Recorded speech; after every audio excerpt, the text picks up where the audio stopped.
20. അപ്പൊ ഞാൻ ദേവം പാവുമ്പ. അപ്പൊ എന്റെ ഇന്നത്തെ പരിപാടി അവിടെ ഒരു കൊല വിളഞ്ഞിരിപ്പുണ്ട്. വാഴക്കൊലയാണ്. അത് നമുക്ക് പോയി ഇന്ന് വെട്ടാം. അത് വിളഞ്ഞോ നോക്കിയിട്ട് നമുക്കത് വെട്ടാം. അപ്പൊ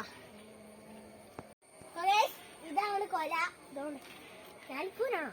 ഞാലിപ്പൂവൻ കൊലയാണ് ഇത്. അപ്പൊ ഇതെന്താ നമ്മുടെ വീട്ടിൽ എന്താ ഉണ്ടെങ്കിലും ചക്കയൊക്കെ ഉണ്ടെങ്കിലും മാങ്ങ ഇടാനും ഒക്കെ നമ്മൾ ഭഗവാനെയാണ് ആശ്രയിക്കുന്നത്. അപ്പൊ നമുക്ക് ഭഗവാനെ വിളിക്കാം.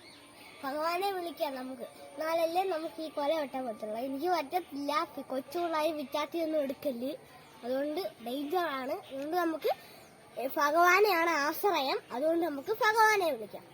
ഭഗവാനെ ഓടി വാ, ഭഗവാനെ നമുക്ക് ഈ കൊല വെട്ടി തരുന്നതാണ്. ഈ കൊലയിൽ ഇത് നമ്മുടെ വീട്ടിനടുത്തുള്ള ഭഗവന്മാവനാണ്. നമ്മൾ എന്തോ കാര്യത്തിനായാലും നമ്മൾ ആദ്യം ആശ്രയിക്കുന്നത് ഭഗവന്മാവനെയാണ്. വീട്ടിൽ ചേര കയറിയാലും ചക്ക ഇടാനായാലും മാങ്ങ ഇടാനായാലും തേങ്ങ ഇടാനായാലും നമ്മൾ ഭഗവന്മാവനെയാണ് ആശ്രയിക്കുന്നത്. അപ്പൊ ഭഗവന്മാവൻ നമുക്ക് ഈ കൊല വെട്ടിത്തരും. വെട്ടുമോ?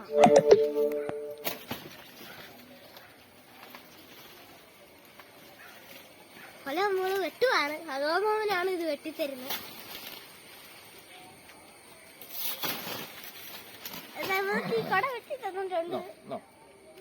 നമ്മുടെ കൊല ഇത് വിളഞ്ഞ കൊലയാണ്. ഇതാണ് നമ്മള് ഇന്നത്തെ പരിപാടി. ഞാൻ ഈ കൊല പഴിപ്പിക്കാനാണ് പോകുന്നത്. കടയിലൊന്നും കൊടുക്കുന്നില്ല. കൊല നമ്മൾ തന്നെ പഴിപ്പിച്ചിട്ടാണ്. നമ്മുടെ വീട്ടിൽ ഉണ്ടായ നാടൻ സാധനമാണ്. അപ്പൊ കൊലയെല്ലാം വെട്ടി തന്നിട്ട് ഭഗവന്മാവൻ പോയിട്ടുണ്ട്. അപ്പൊ ഈ കൊല നമ്മള് പഴിപ്പിച്ചില്ല. ഞാൻ നേരത്തെ പറഞ്ഞത് ഞാലിപ്പൂവൻ പഴമാണിത്. നല്ല നാടൻ ഞാലിപ്പൂവൻ പഴമാണിത്. അപ്പൊ ഇത് നമ്മൾ പഴിപ്പിച്ച് തിന്നാനാണ് പോകുന്നത്. ഭഗവന്മാവൻ ഈ കൊല വെട്ടി തന്ന ഭഗവന്മാവൻ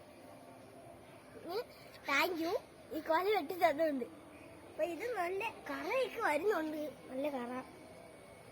അപ്പൊ എന്റെ വീഡിയോസ് ഞാൻ ഇനി ഇടയ്ക്കൊക്കെ നല്ല വീഡിയോസ് ഒക്കെ ഇടുന്നതാണ്. ഇനിയും കടയുള്ള വീഡിയോ എല്ലാം ഇടുന്നതാണ്. അപ്പൊ ആദ്യം നിങ്ങൾ ചാനൽ പോയിട്ടുണ്ടാവും ഭഗവന്മാവൻ എന്ന് പറഞ്ഞത്. അപ്പം നല്ല കൊലയാണ്. നല്ല നാടൻ ഞാലിപ്പൂവൻ കൊലയാണ് ഇത്. വിളഞ്ഞിട്ടുണ്ടെന്ന് പറഞ്ഞ മാവൻ പറഞ്ഞ് എങ്ങനൊക്കെയുണ്ട്. പിന്നെ ഇവിടെ കിളിയൊക്കെ തിന്നതുപോലെ ചെറിയ സംശയമൊക്കെ ഉണ്ട്. അപ്പൊ പിന്നെ നമ്മളിത് പഴിപ്പിച്ച് തിന്നാനാണ് പോകുന്നത്. അപ്പം എന്റെ വീഡിയോ നിങ്ങൾ ഇഷ്ടപ്പെട്ടാൽ നിങ്ങൾ ലൈക്ക് ചെയ്യുക, ഷെയർ ചെയ്യുക, സബ്സ്ക്രൈബ് ചെയ്യുക. നിങ്ങൾ കൂടുതൽ ഷെയർ ചെയ്യാൻ നോക്കുക. എന്നാലേ നമ്മുടെ വീഡിയോ മറ്റുള്ളവരിലോട്ട് എത്തത്തുള്ളൂ. അപ്പം എന്റെ വീഡിയോ ഇഷ്ടപ്പെടുവാണെങ്കിൽ നിങ്ങൾ ഓരോന്ന് കമന്റ് ചെയ്യണം. നിങ്ങൾ ഈ വീഡിയോ ഇഷ്ടപ്പെട്ടാൽ നിങ്ങൾ കമന്റ് ചെയ്യണം. ഈ വാഴ എങ്ങനെ ഉണ്ടെന്ന് നിങ്ങൾ പറഞ്ഞേക്കണം. ഈ നിങ്ങൾ കൊലയെ കുറിച്ചുള്ള അഭിപ്രായങ്ങളൊക്കെ കമന്റ് ചെയ്യണം. അപ്പം അടുത്ത വീഡിയോ ഇട്ട് വരുന്ന വരെ ബൈ ബൈ.